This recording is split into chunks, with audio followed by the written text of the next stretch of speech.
there was an influx of foreign aid that we could utilize in Pakistan to better the situation. However, after this period, what we saw was a sudden surge, and we're looking at 2011, 2012, where, as soon as I mentioned, there were blasts on a daily basis. We all remember this. After that, thankfully, due to measures, specifically military operations that took place in the FATA region and in the rest of Pakistan, we have a lull that has come down almost to the mid-90s level. So this is a very good sign. I mean, this is, I'm sorry, limited to 2014, but if we look at 2016, 2017, violence has been coming down steadily, and that's a great sign for us and a great success for the initiatives that we've taken. Now let's look at the modus operandi. What means did terrorists use at the time? So in the 90s, we saw armed assault and assassinations as your primary tool used by terrorists. And we understand this, it makes sense. Especially in Karachi, you have religious figures who are targeted from both from sects, etc. Then they learned how to make bombs. And that has been your primary modus operandi since then. So bombings and explosions, and we see this, I mean, this is in the news.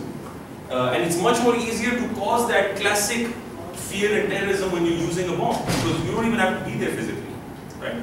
IEDs, improvised explosive devices and all that. And again, armed assault is also something. We see this in APS, we see this in the army-based attacks, in the Air Force-based attacks, Navy attacks. Armed assaults are also a tool that continue to be used. Thankfully, they're all coming down as well. Now let's look at this particular slide. There's a reason why I've used different colored arrows here, and we'll get to that and we'll explain this why. But if there are three hotspots that we were to pick in Pakistan, one would be the conflict in FATA, that's clearly there. There has been issues of militancy in Balochistan, it goes up and down throughout history, but that's also been a hotspot. And Karachi has always been a hotspot, which now, thankfully, violence levels and some of the most serious crimes like targeted killing have significantly gone down. In fact, 90% in some particular categories. So this is just a map. What's wrong with this map?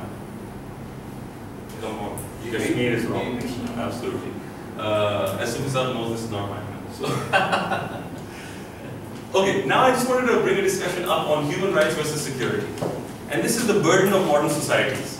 And this is where I'd like you to chip in. Why do we need to have this struggle between anyone? So there are certain rights for derogable versus non-derogable rights, and the citizens have a social contract with the state. So your civil liberties are protected by the state, and the state can deliver you the contract. But however, this debate becomes more important in the post 9/11 era, because now the state has to curb your liberty and in return to provide you the first right, which is the right to life. Absolutely, excellent. I mean, that's probably one of the best, concise statements. Double LLM वाले आपको शाबाश दे रहे हैं. That's absolutely.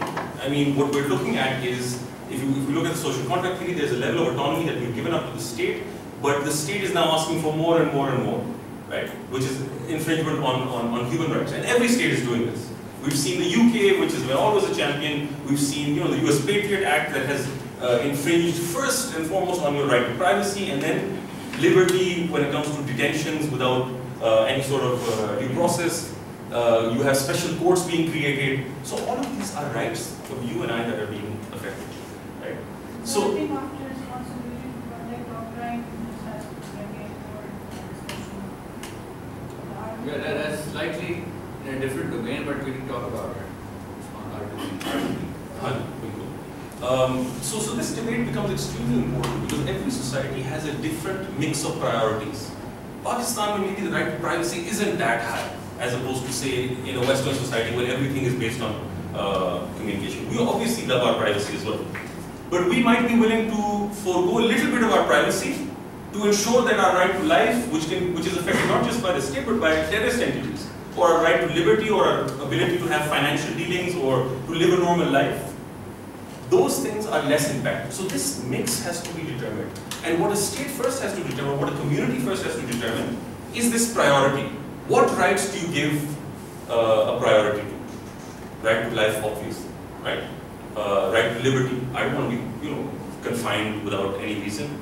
So we keep these in a hierarchy. But what are we then willing to compromise? Something lesser on this pyramid, we would be willing to compromise. So for example, if I told you that I can guarantee you will not be killed in a terrorist attack as long as you let me read all your emails. This is what this debate essentially boils down to. It's questions like this. That if you allow me to tap your phone calls, I can guarantee that we will get this many terrorists out of the thing.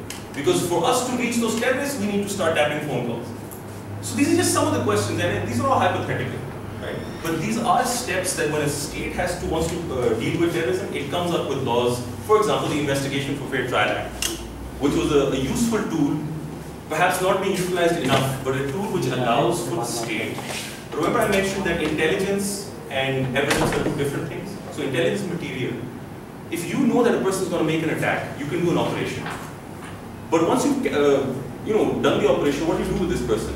Right? You just captured a person who you have no other evidence to link him to this crime because you prevented it. So the only evidence you have is that phone call that you've intercepted. Now, normally this would not be admissible in court because you haven't followed the requirements, okay? Or that the intelligence community that's collected doesn't want to reveal its methods, or that it had an informant because his life would then be in danger. So essentially, what they do here is that they you have to make a way of making intelligence evidence admissible in court. And the Investigation for Fair Trial Act of Pakistan was one mechanism to do this. You could get a high court judge's warrant to tap someone's phone, or to install a video camera, or to take surveillance photography, or to access his email, or whatever, messages. And that would then, based on that warrant, be admissible in court and help convict the individual. And that would be a best case scenario. उसमें भी हमने काम किया था 2011 का ये act है और उसमें हो ही रहा था धमाके हो रहे थे और धमाके होने के बाद आप एक FIR दर्ज करते हैं अननेम कि वह हुआ हो गया बंदा पता नहीं किसने वो आप बंदा ढूंढ रहे हैं. So the state had to wait for a terrorist to succeed before it could commence evidence gathering. ये मैंने अभी जुमला बोला ना कि इसको state का failure represent कर रहा है. State had to wait for the वकूआ to happen and then follow up किसने किया ढूंढो पकड़ो वगैरह वगैरह. So fair trial का concept ये था कि you are able to intercept the communication through a warrant. तो वो intelligence gathering automatically बैठे बिठाए evidence gathering में convert हो जाती है. और ये UK में भी है, US में भी है कि जिन लोगों पर आपको सस्पेशन है उनकी आप टेलीफोन टेपिंग कर रहे हैं या सर्वेलेंस लगा रहे हैं, उनके घर के बाहर कैमरे लगा रहे हैं, आप एक वारंट जज साहब से छुप के चेम्बर्स में जाकर उनसे ले लें और वो अलाउ करते हैं आपको, अब आप करते हैं. सो वो जो एविडेंस गैदरिंग है वो एविडेंस गैदरिंग कन्वर्ट हो जाए. आगे सर ये जो आपने स्टेटमेंट दी है इसको थोड़ा ठीक करने के लिए जो स्टेट ने वो स्टार्ट किया था preventive detention for 90 days specially during Karachi operation, तो उसके ऊपर तक ह्यूमन राइट्स वालों काफ़ी इश्यूज थे कि ये नहीं होनी चाहिए 90 days. That's exactly what we're going to discuss. Okay, so I just quickly want to go through these. What are some of the factors that impact this equation? What are the existing levels of human rights protections in the state? Are they well entrenched? Do we have good jurisprudence of the Supreme Court that says no, these rights will be protected under any circumstance?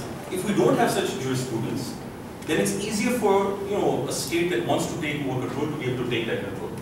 Existing restrictions on human rights imposed by current counterterrorism legislation. So if the state is you're living in a police state and it's very willing to take away your rights at a whim, then your rights are not protected. And this equation then skews one way.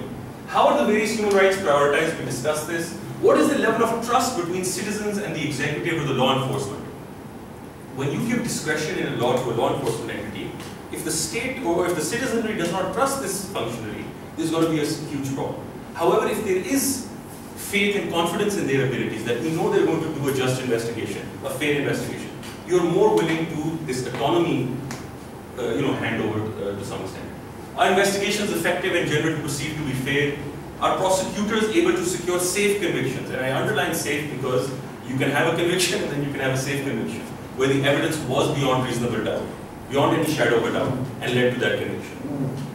Is the judicial system perceived to be fair and just? And what is the potential for abuse of counterterrorism laws? As in, what is the level of discretion given to state authority? So these are all factors that impact this equation, which eventually has to be balanced for each state.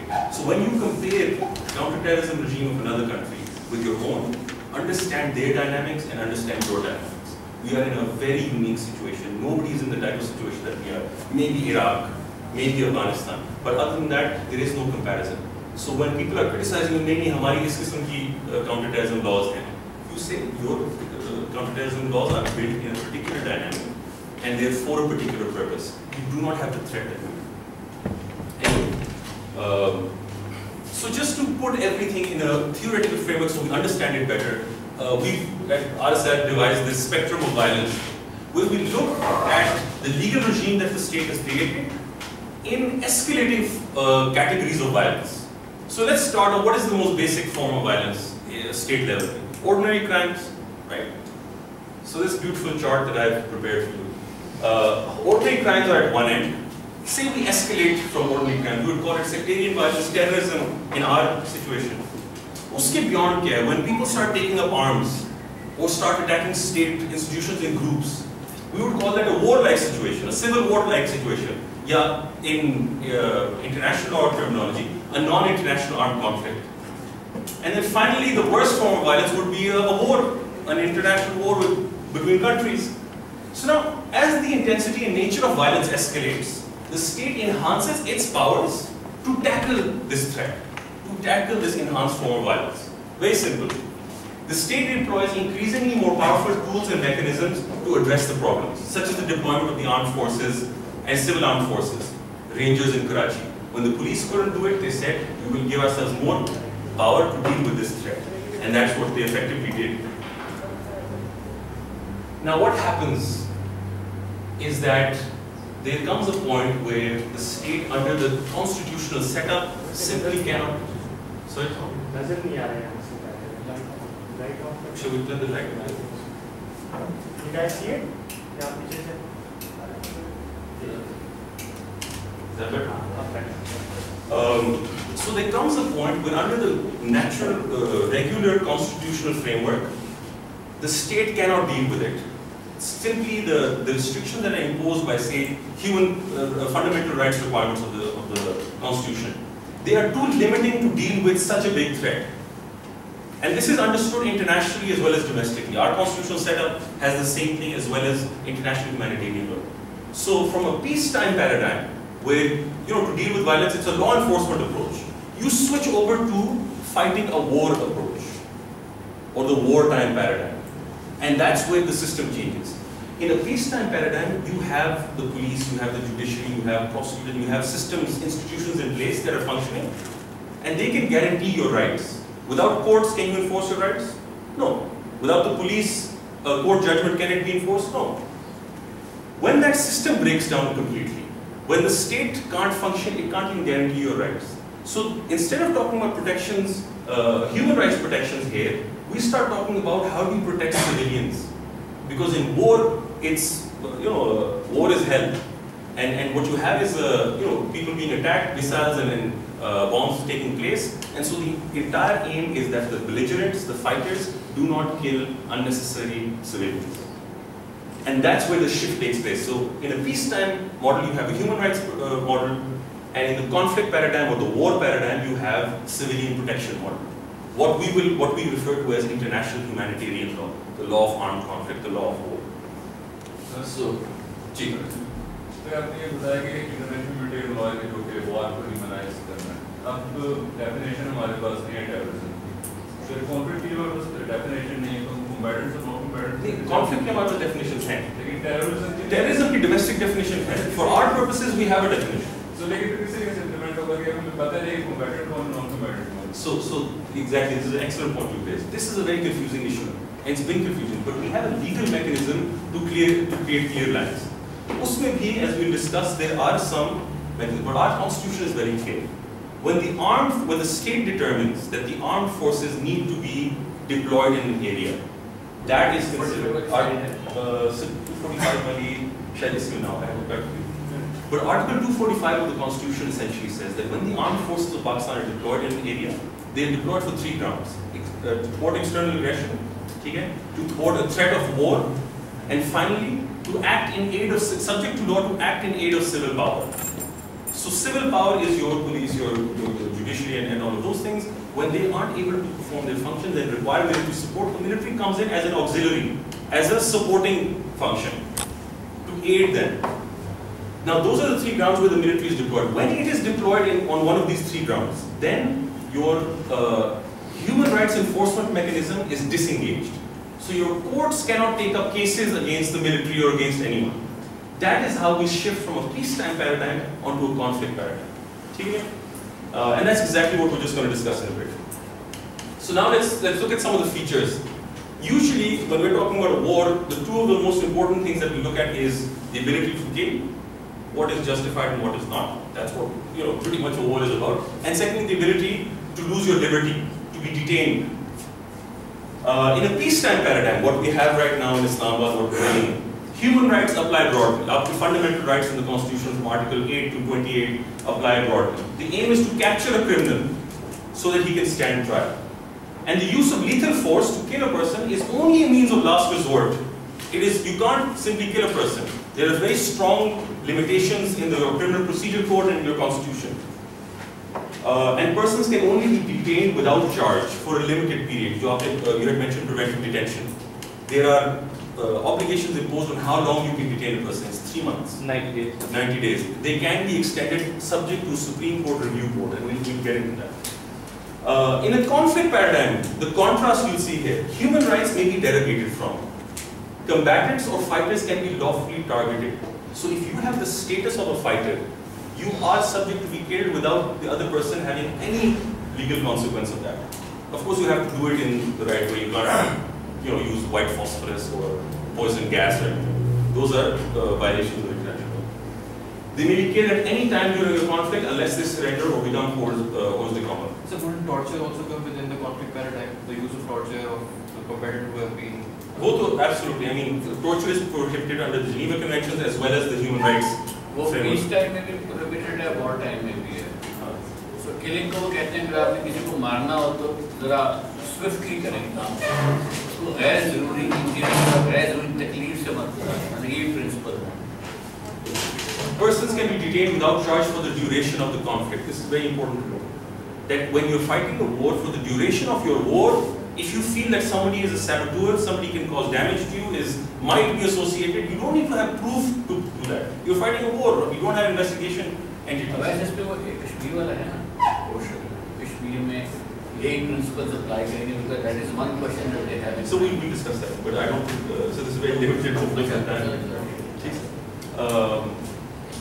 Okay, so now that we've shown you those things, let's look at the Pakistani legal regime that applies in these different situations. And this has taken us, it might seem very simple, but it's taken us a good 4 or 5 years to be able to actually, put this together. So in ordinary crimes, you have the Pakistan Penal Code, which lists, your bulk of offences. You have specific criminal laws such as the Arms Ordinance or the Anti-Narcotics, Control of Narcotic Substances Act. And you have the Criminal Procedure Code, which determines the procedure of how to proceed or how to have a trial of such people. Now say we move on to the next level, sectarian violence and terrorism. The specific law that was created in the mid-90s to deal with the terrorism was the Anti-Terrorism Act. And this is your primary tool even today. The Anti-Terrorism Act 88 of 1997 deals with terrorism. And it has a very wide definition which we'll go into. The Protection of Pakistan Act was created in 2014. It had several flaws in it. It didn't really take off. It wasn't used in any real sense. It had special courts they wanted implemented. The Pakistan Army Act, why do I mention this here? Military courts. So the military courts have been allowed to be created by amendment to the Constitution, and secondly by amending the Pakistan Army Act to apply to civilians in a very limited context. Those who use religion to cause terrorism. And then of course we still have the Criminal Procedure Code. So even for a military court trial, the Criminal Procedure Code is a procedure that would be used in addition to the Pakistan Army rules, etc. Now I put a line here, and the next phase is when you're in a wartime situation, and we have laws which regulate that. So you have Article 245 of the Constitution, which allows the deployment of the armed forces, as we discussed. Then you have the actions in aid of civil power regulations. So if you want to discuss this, basically میرا خیال ہے اس کے بعد میں آپ کو question پٹ کروں گا کشمیر کا، اس کا اسپیسیفک رسپانس ہے. I think lot of people lunch سے پہلے باربیکیو سے پہلے وہ سننا چاہیں گے. تو باربیکیو کا فائدہ یہ ہوتا ہے کہ اس سے پہلے ایپیٹائٹ بڑھ جاتی ہے. لیکن جی انٹلیکچوئل ایپیٹائٹ کی بات کرتے ہوئے coming to this what he was explaining کہ آرٹیکل 245 سب سے کریٹیکل آرٹیکل ہے. اور اس لیے آرٹیکل ہے بیکاز وہ جب آپ in aid of civil power armed forces کو بلاتے ہیں تو آپ بیسیکلی اس کا نوٹیفیکیشن ایشو کرتے ہیں. فیڈرل گورنمنٹ نوٹیفائی کرتی ہے کہ we are now in aid because ہمارا پولیس وغیرہ کا انفراسٹرکچر نہیں ہے. اب ایسے میں یہ سمجھا رہے ہیں کہ 245 کا نوٹیفیکیشن ایشو ہوتا ہے تو کانفلکٹ لا پیراڈائم ٹریگر کر جاتا ہے. when the 245 سے پاٹا کے لیے اگر آپ نے 245 کا نوٹیفیکیشن ایشو کیا ہے تو کانفلکٹ لا پیراڈائم اور کانفلکٹ لا کے جو بنیادی اصول ہیں وہ they have entered into force. اب جو روایتی پیس ٹائم لا ہے 90 دن والا کہ آپ ڈیٹینشن کرتے وہ اس کا اطلاق ختم ہو جاتا ہے. بیکاز آرٹیکل 245 اسپیسیفکلی یہ کہتا ہے کہ جب during the duration of 245 notification writ petitions freeze ہو جائیں گی. ریٹ پٹیشنز کیا ہیں؟ فنڈامنٹل رائٹس کے انفورسمنٹ کا میکینزم ہے. تو 245 خود کہہ رہا ہے کہ 245 جب ٹریگر ہو جائے گا نوٹیفیکیشن ایشو ہو جائے گا تو آپ کے ریٹ پٹیشن نہیں لائے کر سکتے. سو اس نے فنڈامنٹل رائٹس کی انفورسمنٹ میکینزم کو فریز کر دیا ود دی نوٹیفیکیشن. جب تک یہ نوٹیفیکیشن رہے گا فنڈامنٹل رائٹس کی implementation will be on the pause button. So that's the basic. So then you can retain people. And hence جو 2011 کے AACPR ہیں ان میں انٹرنمنٹ سینٹرز بنے تھے. اس میں بھی ہم نے لیگل انپٹ دیا تھا اسی فریم ورک میں کہ 245 صرف وہ ونڈو آپ کو دیتا ہے کانفلکٹ لا کی. جب تک یہ نوٹیفیکیشن انٹیکٹ ہے 245 کا تو آپ لوگوں کو ڈیٹین کر سکتے ہیں. It is parking, it is administrative detention, its conflict detention as oppose to constitutional detention. 245 تو سر الیکشن ڈیوٹیز میں بھی لگتا ہے, ڈیزاسٹر مینجمنٹ میں بھی لگتا ہے, ابھی سینسس میں بھی. جب بھی آرمی آئے گی تو اٹس ناٹ مینڈیٹری کہ یہ وارلیک سچویشن میں ہوگا, یہ پیس ٹائم بھی مینجمنٹ کے لیے وین یو کنسیڈر 245 جو اپلوڈ کرے ہیں اس میں نہیں وہ ہر طرح کی situation in aid of civil power وہ تو نارمل نیچر آرڈنری سچویشن سیلاب کے لیے وہاں ریٹین ہی لائے کریں گے نا. وہ تو ریٹ چل سکتی ہے اگر حالات پرمٹ کرتے تو وہ تو پھر وہاں پہ وہ رہے گا نا جو باقی نارمل لاز باقی نارمل فنکشننگ رہے گی, لاز اپلیکیبل ہوں گے. بٹ 245 کا پریزمپشن یہ ہے کہ normal functioning of the state میں سیریس ڈسٹرپشنز آ گئی ہیں جس کے لیے آدمی کو بلانا پڑ رہا ہے. اور اگر ڈسٹرپشنز نہیں آئی آپ ان ڈسٹرپشنز کو اوائڈ کرنے کے لیے بلاتے ہیں. فار ایگزامپل جب الیکشن ڈیوٹیز ہوتی ہیں آرم فورسز آتے ہیں اس میں نہیں کریں گے. اس میں ابھی پڑھ لیتے ہیں نا اس کو, ابھی اس کو ڈاؤن لوڈ کرنے پڑھ لیتے ہیں. Article 245 subclause 3 says the jurisdiction of High Court would not be applicable in an area where the armed forces are. Exactly. So is that not kind of undermining the civilian supremacy or the rule of law? Not really.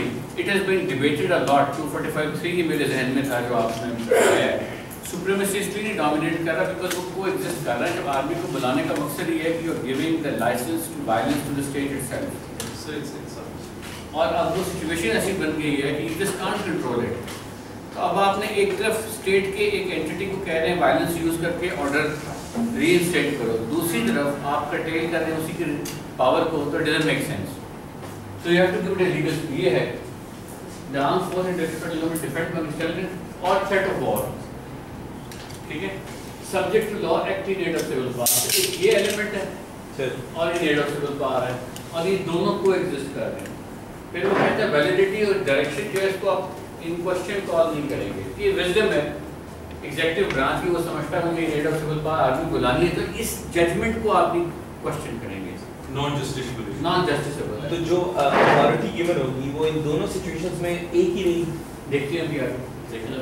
High court shall not exercise any jurisdiction جو بھی کہہ رہے تھے in relation to any area in which the armed forces of Pakistan are for the time being acting in aid of civil power pursuant to 245. Provided that should not be deemed to say there is no high court respect any written pending before وغیرہ وغیرہ. Yes it will be. تو اگر سیلاب کے لیے بھی آپ نے بلایا تو ٹیکنیکلی اسپیکنگ 245 کا جو ہائی کورٹ کا امپیکٹ ہے وہ رہے گا. لیکن ہوتا یہ کہ ہائی کورٹ بعض اوقات اس کو نہیں مانتا. جس طرح Peshawar high court continuously entertain کرتا رہا ہے ڈسپائٹ دا فیکٹ 245 میں ڈپلائمنٹ جاری ہے.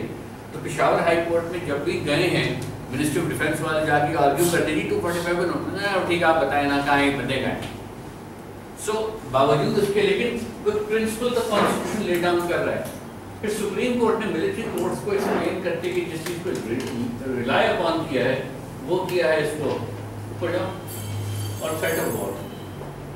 اور سپریم کورٹ نے کہا ہے کہ یہ تھریٹ آف وار کا فریز ہے یہ ایکسٹرنل وار سے متعلق نہیں, لوکل بھی اپلیکیبل ہے. سو اگر کوئی نان اسٹیٹ ایکٹر آپ پر حملہ آور ہے اور وہ کہتا ہے کہ میں نے خلافت کرنی ہے, مجھے ٹیریٹری چاہیے پاکستان کی, کچھ پورا اپنے میں نے جھنڈے لگانے اپنا نظام لانا ہے, یہ بھی تھریٹ آف وار ہے. اس کے لیے ایکسٹرنل ایگریشن کی ضرورت نہیں ہے.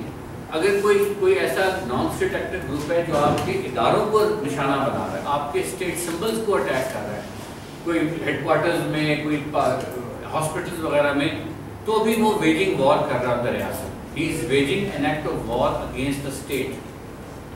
تو جو سپریم کورٹ کی جو ججمنٹ ہے اس پہ یہ پڑھنے والی ہے on the threat of war. اس پہ دو ویوز ہیں, جسٹس عظمت سعید صاحب کا سیپریٹ نوٹ اور جسٹس عمر عطا بندیال صاحب کا سیپریٹ نوٹ, جس میں انہوں نے یہ کانسیپٹ بلڈ کر دیا ہے کہ نان اسٹیٹ ایکٹر کا جو تھریٹ ہے it is akin to a threat of war. Very serious. انہوں نے کہا کہ لا آف وار پہ اپلائی کرے گا. اس بندے کو جب آپ انٹرنمنٹ سینٹر میں پاس کرتے ہیں تو 90 دن کی گنجائش کی ضرورت نہیں ہے.